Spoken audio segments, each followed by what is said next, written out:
90% लोग इंग्लिश में ध्यान ही नहीं देते हैं भाई। इजी सब्जेक्ट है, 4-5 दिन में कंप्लीट कर लूँगा, सिर्फ इसमें पढ़ना ही तो है। लेकिन नहीं भाई, सिर्फ पढ़ने से तो तुम्हें पास हो जाओगे, लेकिन अच्छे मार्क्स 95 प्लस चाहिए। तो तुम्हें सिर्फ पढ़ने से नहीं, आंसर राइटिंग की प्रैक्टिस करने से होगी, ठीक है। वो आंसर अच्छे से याद नहीं है, बट तुमने कुछ भी लिख दिया, ठीक है। तो कुछ भी लिखने से आंसर का मार्क्स थोड़ी मिल जाएगा भाई, वहाँ कीवर्ड चाहिए, specific keyword. Hello everyone, welcome और welcome back to the video. तो आज हम बात करने वाले हैं कि आप कैसे सिर्फ 7 डेज़ में, यानी कि एक वीक में, कैसे अपने इंग्लिश का सिलेबस एकदम कंप्लीट कर सकते हो, ठीक है। तो बिना किसी देर की वीडियो शुरू करते हैं। तो देखो, सबसे पहला बात तो इंग्लिश के 2 बुक हैं, ठीक है। वो तो आप लोगों को पता ही होगा कि 2 बुक है भैया, हाँ ठीक है। उसमें से बहुत सारे ऐसे पोम्स भी है ना, जिसे आई थिंक 7 या 8 पोम्स है, ठीक है। एंड चैप्टर भी हैं, स्टोरी वाले भी हैं, ठीक है। तो तुम लोग को दोनों पढ़ना है। एंड सिलेबस तो तुमने अभी तक देख ही लिया होगा।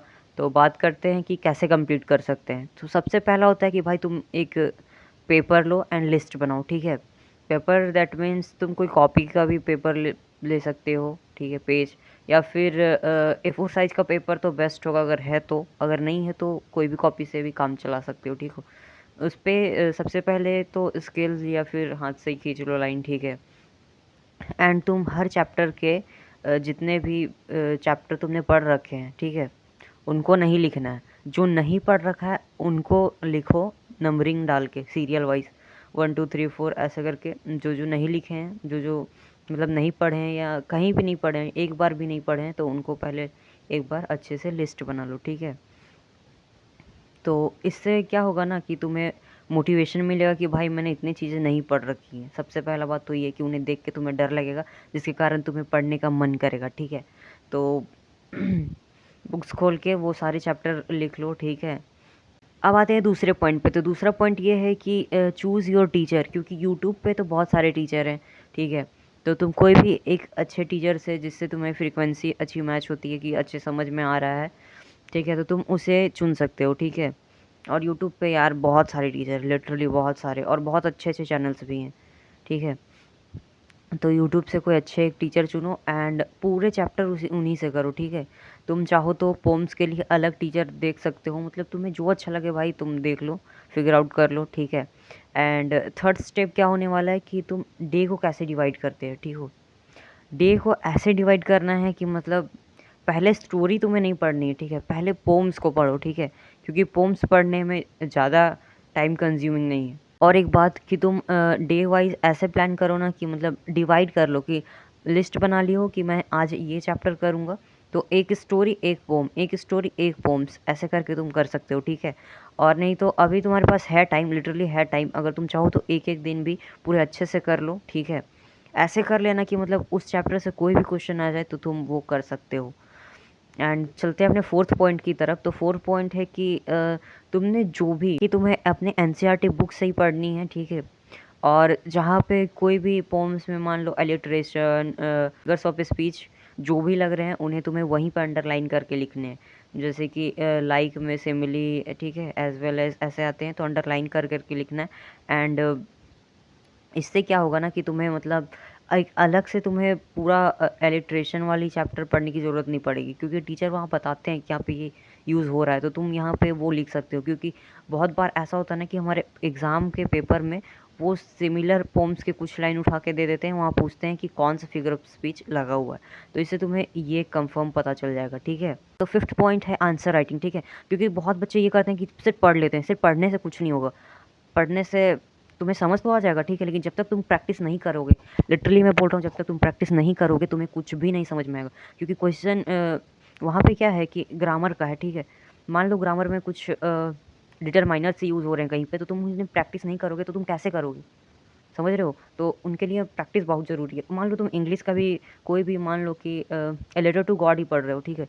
एंड उसमें आया कि लेंचो जो था वो कौन था, लिटरली यही क्वेश्चन आ गया। तो तुम्हें तो ये पता है कि कौन था, लेकिन तुम लिखोगे कैसे। हो सकता है तुम वहाँ ग्रामेटिकली कुछ मिस्टेक कर दो, ठीक है। तो इसके लिए मैं बोल रहा हूँ कि आंसर राइटिंग लिखना बहुत ज़रूरी है। और तुम चाहो तो कोई भी एक्सपीरियंस टीचर से अपने स्कूल में चेक करा सकते हो, ठीक है, कि सर मैंने ये लिखा है, ये अच्छे हैं या नहीं। वैसे तो तुम लोग स्कूल में अगर अच्छे से पढ़े हो, अगर स्कूल वाले टीचर अच्छे से पढ़ाए हैं एंड तुम लिटरली वो पढ़े हो एंड तुम्हें वो आंसर भी एग्जैक्टली उन्होंने लिख के दिए या फिर तुम लिखे हो एंड उसको चेक भी किए हैं टीचर्स अच्छे से, तो तुम वो भी आंसर लिख सकते हो, ठीक है। वो तो परफेक्ट है भाई, क्योंकि टीचर ने अपने आप चेक किया, ठीक है, तो वो तो परफेक्ट है। बाकी तुम प्रैक्टिस के लिए ये भी कर सकते हो। 6 पॉइंट जो है वो है सैम्पल पेपर, ठीक है। सैम्पल पेपर क्या होता है वो तो सबको पता है, लेकिन इसको करना है ये भी सबको पता है, लेकिन करते कोई नहीं है। मतलब लिटरली 90% लोग इंग्लिश में ध्यान ही नहीं देते हैं भाई। इजी सब्जेक्ट है, 4-5 दिन में कंप्लीट कर लूँगा, सिर्फ इसमें पढ़ना ही तो है। लेकिन नहीं भाई, सिर्फ पढ़ने से तो तुम्हें पास हो जाओगे, लेकिन अच्छे मार्क्स 95 प्लस चाहिए, तो तुम्हें सिर्फ पढ़ने से नहीं, आंसर राइटिंग की प्रैक्टिस करने से होगी, ठीक है। तुम्हें जो चीज़ जहाँ पे नीड होगी वहाँ पे तुम्हें वो चीज़ करनी होगी, अगर तुम अपने ड्रीम मार्क्स चाहते हो तो, ठीक है। तो सैम्पल पेपर कैसे लगाना है, तो पहले जो मैंने अभी बताया सिलेबस कंप्लीट करो, ठीक है। सिलेबस कंप्लीट करने के बाद तुम सैम्पल पेपर लगाने स्टार्ट कर दोगे कब, जब तुम पहला रिवीजन ले चुके होगे। लिटरली पहला रिवीजन सारा चैप्टर कर लिया एंड देन तुम सैम्पल पेपर की ओर जाओगे। सैम्पल पेपर में भी तुम्हें टाइम वाइज बैठना है, ठीक है, क्योंकि टाइम से ज़्यादा अगर टाइम लग रहा है भाई तो बेकार है सैम्पल पेपर देना। मतलब जो टाइमिंग है मैं तो वही बोलूँगा कि 10 बजे बैठो, ठीक है। सबसे बेस्ट टाइम है कि दिन का 10 बजे बैठो। तुम हर 3 दिन के बाद टेस्ट देना रिवाइज़ करके अच्छे से, ठीक है। एंड तुम जो है वो हर 3 दिन के बाद टेस्ट दो, एनालाइज करो, मिस्टेक्स लिखो, कहाँ तुम कौन सा पोर्शन में लैग कर रहे हो। मान लो कि ग्रामेटिकली कुछ मिस्टेक है तो ग्रामेटिकली वहाँ पे सही करो। हो सकता है कि तुम्हें वो आंसर अच्छे से याद नहीं है बट तुमने कुछ भी लिख दिया, ठीक है। तो कुछ भी लिखने से आंसर का मार्क्स थोड़ी मिल जाएगा भाई, वहाँ कीवर्ड चाहिए, स्पेसिफिक कीवर्ड, ठीक है। तो तुम एनसीईआरटी से पढ़ोगे तो वो कीवर्ड एक एक वहाँ पे उठा के तुम्हें लिखना पड़ेगा, जो कि मोस्टली अगर तुमने स्कूल में करा है तो टीचर्स लोग कराते हैं प्रैक्टिस। एंड नहीं तो यूट्यूब पे भी ऐसे बहुत सारे बेस्ट टीचर हैं जो कि कीवर्ड के साथ आंसर राइटिंग भी सिखाते हैं, तो तुम वहाँ से भी देख सकते हो। रही बात सैम्पल पेपर टाइमली कंप्लीट करने के लिए, तो मैं तो बोलूँगा पहले तुम रीडिंग सेक्शन कंप्लीट करो, क्योंकि लास्ट में जब टाइम कम मिलेगा ना तो तुम्हें समझ में नहीं आएगा कि भाई क्या पढ़ें क्या नहीं। वहाँ पे अगर तुम वो बुक वाला रहेंगे क्वेश्चन तो तुम्हें वो दिमाग में रिटेन रहेगा, क्योंकि देखो तुमने रिवीजन भी कर लिया है एंड तुम चैप्टर्स को 2-3 बार या फिर एक बार ही अच्छे से पढ़ लिया है, तो तुम्हें कहानी अच्छे से याद रहेंगे, तो उस टाइम पे तुम रिकॉल करके लिख पा रहे हो। लेकिन जब रीडिंग सेक्शन होती है ना उसमें तुम ऐसे ऐसे मतलब खोजने में ही आंसर, या फिर नहीं बोलते हैं कि सिमिलर वर्ड ढूंढो, अपोजिट वर्ड ढूंढो, तो तुम इसमें मिस्टेक कर सकते हो। तो हड़बड़ी में तुम्हें ये नहीं करना है। हड़बड़ी में आंसर राइटिंग करोगे तो तुम प्रैक्टिस किया हुआ रहेगा तो चलेगा भाई, तुम लिख लोगे। लेकिन इसमें जो करना होगा वो तुम नहीं कर पाओगे रीडिंग सेक्शन। तो पहले रीडिंग सेक्शन कंप्लीट करो, ठीक है। तो कॉम्प्रिहेंशन वगैरह पूरा कर लो अच्छे से, ठीक है। टाइम लग रहा है, इट्स ओके, लेकिन उतना भी टाइम नहीं लगना चाहिए जैसे कि तुम 4-5 मार्क्स वाले क्वेश्चन छोड़ दे रहे हो सिर्फ वो करने के लिए, क्योंकि तुम्हें इसके बाद नोटिस राइटिंग और लेटर राइटिंग भी होता ही है, ठीक है। तो वो सब भी तुम्हें अटेम्प्ट करने हैं, तो मेनली तुम्हें 20 मिनट तक आसपास ही लगाना है, ठीक है।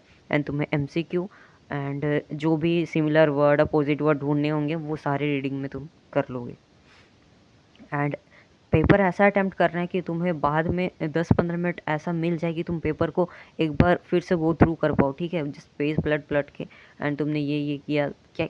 कई बार तो ये होता है कि तुम क्वेश्चन में ये लिख लिए थे, ठीक है, एंड तुमने वो कॉपी में बस नहीं उतारी थी, तो वो जो है वो कंफर्म हो जाएगा कि तुमने सारे क्वेश्चन लिख रखे हैं, कोई भी क्वेश्चन छूटा नहीं है, एंड जो तुमने क्वेश्चन पेपर पे लिखा था उसका आंसर भी तुमने यहाँ पे लिखा हुआ है, ठीक है। That's for today. I hope आप लोगों को वीडियो अच्छा लगा होगा, और मिलते हैं बहुत जल्द किसी और वीडियो के साथ। तब तक पढ़ते रहो।